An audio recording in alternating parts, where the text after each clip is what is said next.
Welcome to RotoWire TV. I'm Heather Ankeny. He is definitely the expert tonight, Chris Liss. We're talking drafts that we did over the weekend. I had a really interesting draft. It's just completely wacky. You had a pretty fun one. Yeah, it was the NFFC, the National Fantasy Football Championships. It's online. The online main event, I guess it's called. You can win $100,000 if you you got to beat your league and then go into this draw and beat everybody. Really? It's hard. There's 500 teams, but you did win $100,000 if you win it. Did you play last year? I played in their 14-team main event last year that I drafted in Vegas, and I'm going to do their 12-team main event, which has a bigger grand prize, in Vegas also in a week, 2 weeks. How'd you do? I was at 7-6. At week 10, my top 6 picks were all out with injury, so it was just Jamal Charles, Jaron McFadden, it was that team. But let's leave that aside. Let's new year, this year. new team. Let's talk about this year.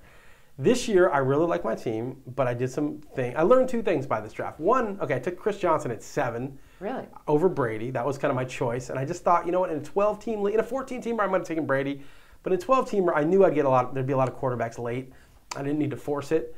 And that the running backs would be more scarce. But what I found out, so I took Chris Johnson 1. Way back, I took Trent Richardson. I took him over A.J. Green, Julio Jones, which I like A.J. Green. I know, you love A.J. Green. And how many wide receivers do you have? 3 in a flex? It's 2 running backs, 3 receivers, flex, PPR. Okay.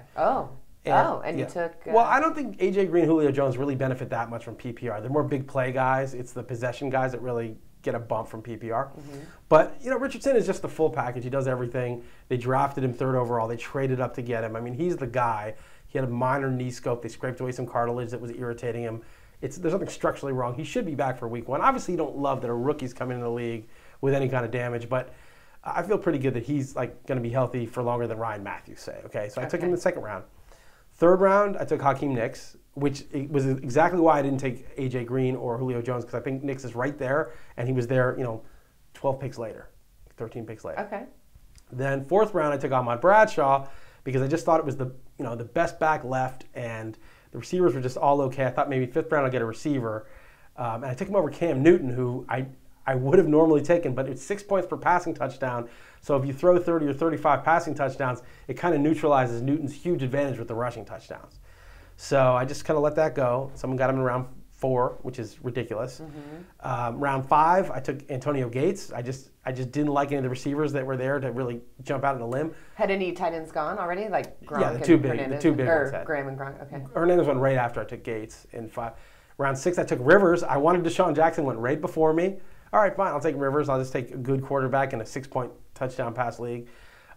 Round 7, I could have taken somebody else. I don't remember who. Some receiver I kind of liked. Ended up taking Stephen Ridley, and yet another back, because you need reserves. They're bye weeks, flex position. So you have a team full of running backs at this point. Yeah. And I ended up getting Michael Crabtree and Darius Hayward-Bay as my starting receivers the next 2 rounds. Andrew Luck's my backup QB, and I got a lot of backup running backs like Isaiah Peed and Evan Royster. And a bunch of other good guys like that. By the way, Halou, what happened to him? I know, he's fine. I would have taken him too, but he was gone a couple rounds earlier than that, and Royster was still there. We don't know. We don't know what's going to happen. But the 2 things I learned were, 1, there's just so many good home run running backs late. I mean, 8, 9, 10, rounds 11, 12. There's guys like Isaiah Peed, Robert Turbin. I didn't get him, but I was looking at him, there's Rashad Jennings. There's so many backs that could win you this league. Stephen Ridley. I wanted to get Donald Brown. He went in round 6 or 7. There's so many good possibilities at running back through the middle rounds of your draft that even though I needed receivers, I just kept taking running backs because I was like, this could win me the $100,000. I mean, any of these guys could go crazy. If Steven Jackson gets hurt, Isaiah Peed could be a monster.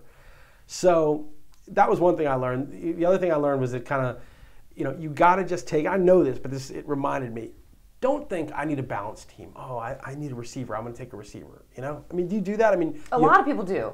When I first entered into the fantasy world, that's the first advice I got was keep a balance as you go through the draft. You got a wide receiver now, maybe you get a running back. Right. I mean, that's good for a total novice, right? But once you kind of learn, it's do I really want this receiver who I don't love, and there's 6 other guys that are probably about equal, or do I want this running back who I think could really be a difference maker? And you think, well, I have 3 running backs, I'm never going to use them. What do you mean you're never going to use him? He's going to get hurt. You're going to have bye weeks. Someone's going to be a bust, lose his job. It happens every year. You can't just look on paper and think those starters you have are going to remain intact. They're not. So anybody who does really well is worth taking. And so I got an unbalanced roster. I'm weak at receiver. I'm strong everywhere else. And so it's okay, my job is to have those guys score a lot of points, Hopefully one of my receivers. Your job is to have them score points. No, while those guys score a lot of points, hopefully that's like plan A. That's plan A. Plan B is, pick up some guys on the waiver wire. If I can't figure out a lineup that works out of the guys I drafted. And don't be afraid of that. If you have a weakness, that's fine. If you're really strong everywhere else, then just address your weakness with your free agent budget and fix it. And you've got some trade bait too. No trading in that league. Oh, okay. When you have a $100,000 grand prize and people don't know each other, it's online. Okay. Can't have trades. Okay. Right. Okay, that's cool. Yeah. All right, fun. Look, even Chris learns something, or is reminded of new stuff when he drafts. Yeah. Thanks, Chris.